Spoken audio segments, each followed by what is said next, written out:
Here is an electrodynamics physics question for you. So we know that if you take a charge and you move it near an insulator, then it will polarize that insulator so that you will get these dipoles inside of there. These induced dipoles. It becomes polarized. Those dipoles will then create an electric field over here and it will attract. That's why charged objects are attracted to neutral objects. It attracts. Okay, now for the question. Suppose that I take my insulator, which is a net charge of 0, but it is polarized, and I do Gauss's law. So maybe I put a sphere around that, and I integrate the electric field over the surface, the flux. I find the flux over that surface enclosing the insulator. The charge is out here. What would I get? What would I get on the side?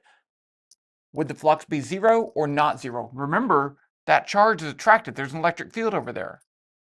Okay, so it's kind of an interesting question because you think, well, there's no charge in there, so the flux would be 0, but there's an electric field, so the flux can't be 0. Well, in fact, both can be true. The electric field can be 0, or the flux can be 0 without the electric field being 0. Remember that if this was a dipole, we'd have an electric field that looks like this.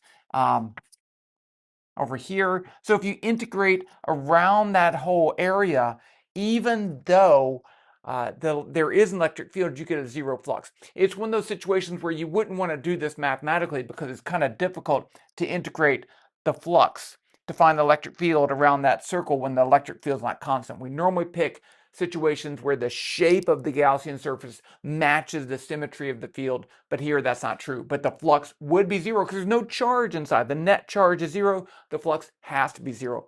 Gauss's law still works.